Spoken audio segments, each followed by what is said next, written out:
तो आज मैं आपको एक अनोखी रहस्यमय कहानी सुनाऊंगा। अगर आप चैनल पर नए हैं तो अभी सब्सक्राइब कर ले, क्योंकि यह मेरा दूसरा नया चैनल है। तथा कहानी पूरा देखे, अंत में एक अनोखा रहस्य छुपा है। धन्यवाद। तो सुनिए। प्राचीन काल में शांतिवन नामक एक छोटा लेकिन बहुत सुंदर राज्य था। राजा विशाल यहाँ के शासक थे। राजा विशाल बहुत ही दयालु और न्यायप्रिय थे। उनकी एक बेटी थी, राजकुमारी लावण्या, जो अपनी सादगी और विनम्रता के लिए प्रसिद्ध थी। राजा को एक ही बात का दुख था कि उनका कोई पुत्र नहीं था। उन्हें हमेशा ये चिंता रहती थी कि उनके बाद कौन उनकी बेटी और उनके राज्य की रक्षा करेगा। एक दिन राजा विशाल और राजकुमारी लावण्या एक मंदिर में दर्शन करने गए। वहां उन्होंने एक अनाथ लड़के को देखा जिसका नाम अर्जुन था। अर्जुन बहुत ही ईमानदार और मेहनती था। वह मंदिर में फूल और मालाएं बेचकर अपना गुजारा करता था। राजकुमारी लावण्या ने अर्जुन को देखा और उससे पूछा, तुम इतने छोटे हो फिर भी अकेले क्यों काम करते हो? अर्जुन ने जवाब दिया, राजकुमारी, मैं अनाथ हूँ। मेरे माता पिता नहीं हैं। मुझे अपना पेट पालने के लिए काम करना पड़ता है। राजकुमारी लावण्या का हृदय अर्जुन की बात सुनकर करुणा से भर गया।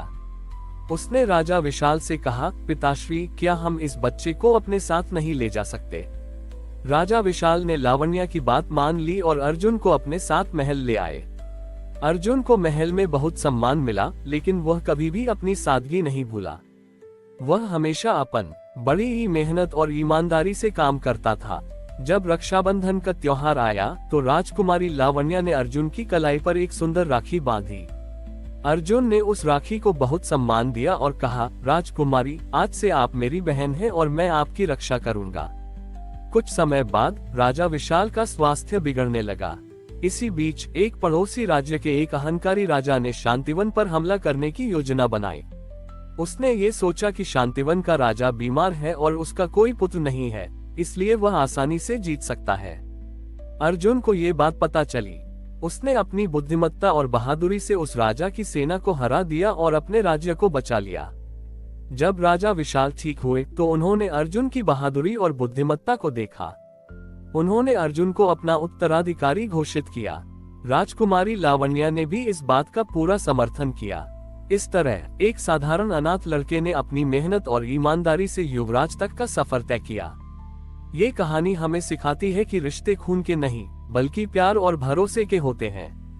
अर्जुन द्वारा राज्य को बचाने के बाद राजा विशाल ने उसे युवराज घोषित किया। राजकुमारी लावण्या भी बहुत खुश थी, लेकिन राज्य के कुछ मंत्री, जिन्हें मंत्री धनराज कहते थे, उन्हें अर्जुन की सफलता से ईर्ष्या थी। धनराज ने एक योजना बनाई। उसने राज्य में एक अफवाह फैला दी कि एक साधु ने भविष्यवाणी की है कि अर्जुन के राज्याभिषेक से राज्य में अकाल आएगा।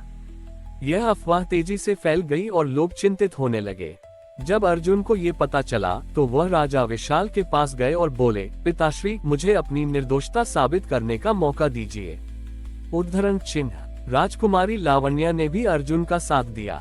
उसने कहा, पिताश्री, अर्जुन के भाई होने के नाते मुझे पूरा विश्वास है कि वह निर्दोष है। अर्जुन ने उस साधु की तलाश शुरू की जिसने कथित तौर पर भविष्यवाणी की थी। वह और लावण्या दोनों मिलकर उस साधु को ढूंढने के लिए निकले। वे एक घने जंगल में पहुंचे जहां उन्होंने देखा कि साधु वास्तव में एक छलिया था और वह धनराज के इशारे पर काम कर रहा था।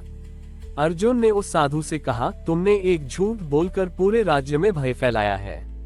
तुम्हें अपनी गलती माननी होगी। साधु ने अर्जुन और लावण्या की ईमानदारी और साहस को देखा और उसे अपनी गलती का एहसास हुआ। उसने राजा विशाल के पास जाकर सारी सच्चाई बताई। जब राजा विशाल को धनराज की साजिश का पता चला तो उन्होंने उसे दंडित किया और अर्जुन की निर्दोषता पूरे राज्य में साबित हो गई। राजा विशाल ने अर्जुन को गले लगाया और कहा, पुत्र, तुमने ये साबित कर दिया कि एक भाई बहन का रिश्ता सिर्फ एक धागे से नहीं, बल्कि सच्चाई और विश्वास से बनता है। इसके बाद राजा विशाल ने अर्जुन को सिंहासन सौंप दिया और उसे शांतिवन का नया राजा घोषित कर दिया। अर्जुन ने अपनी रानी के रूप में एक गरीब किसान की बेटी को चुना, जिससे राज्य में समानता और प्रेम का संदेश फैला। राजा अर्जुन के शासन में शांतिवन राज्य में सुख, शांति और समृद्धि का माहौल था। उन्होंने अपनी बहन लावण्या को राजमाता का दर्जा दिया था और हर बड़े फैसले में उनसे सलाह लेते थे। अर्जुन ने अपनी रानी के रूप में एक साधारण किसान की बेटी को चुना, जिससे राज्य में समानता का संदेश फैला। लेकिन राजा अर्जुन के एक पुराने मित्र, जो अब एक पड़ोसी राज्य का राजा बन गए थे, राजेंद्र को ये बात पसंद नहीं थी। राजेंद्र को लगता था कि अर्जुन एक साधारण लकड़हारा था और वह राजा बनने लायक नहीं था। राजेंद्र ने अर्जुन को नीचा दिखाने के लिए एक चाल चली। उसने अर्जुन को एक संदेश भेजा कि वे एक नदी के किनारे उनसे मिलने आए, ताकि वे अपने पुराने दिनों की यादें ताज़ा कर सकें। अर्जुन ने राजेंद्र के प्रस्ताव को स्वीकार किया और अकेले ही उनसे मिलने चले गए। जब अर्जुन वहां पहुंचे तो राजेंद्र ने उन्हें धोखे से बंदी बना लिया। राजेंद्र ने अर्जुन को एक गुप्त कारागार में डाल दिया और शांतिवन पर हमला करने की योजना बनाई। राजकुमारी लावण्या को जब ये पता चला तो वह बहुत दुखी हुई। उसने रानी और मंत्रियों से कहा, हमें अपने भाई को बचाने के लिए कुछ करना होगा। रानी ने कहा, लेकिन हम क्या कर सकते हैं? दुश्मन बहुत शक्तिशाली है। लावण्या ने अपने भाई अर्जुन की राखी को देखा और उसे अपनी मुट्ठी में कसकर पकड़ लिया। उसने कहा, हमें हार नहीं माननी चाहिए। लावण्या ने एक योजना बनाई। उसने कुछ भरोसेमंद सैनिकों को अपने साथ लिया और राजेंद्र के राज्य की ओर चल पड़ी। लावण्या ने जंगल के गुप्त रास्तों से यात्रा की और राजेंद्र के महल में घुस गई। राजेंद्र के महल में उसने एक गुप्तचर की मदद से अर्जुन को कारागार से मुक्त करवाया। जब अर्जुन बाहर आए तो उन्होंने अपनी बहन को देखकर आश्चर्यचकित रह गए। अर्जुन और लावण्या ने मिलकर राजेंद्र की सेना पर हमला कर दिया। राजेंद्र इस अचानक हमले के लिए तैयार नहीं था और उसकी सेना हार गई। राजेंद्र ने जब अपनी हार स्वीकार की तो अर्जुन ने उसे माफ कर दिया। उन्होंने राजेंद्र से कहा, मित्रता दुश्मनी से कहीं बढ़कर होती है। राजेंद्र को अपनी गलती का एहसास हुआ और उसने अर्जुन से माफी मांगी। इस तरह लावण्या ने अपनी बुद्धिमत्ता और साहस से अपने भाई और राज्य को बचाया। राजा अर्जुन ने अपनी बहन लावण्या को गले लगा लिया और कहा, बहन, तुमने आज फिर से साबित कर दिया कि एक बहन का प्यार किसी भी तलवार से ज्यादा शक्तिशाली होता है।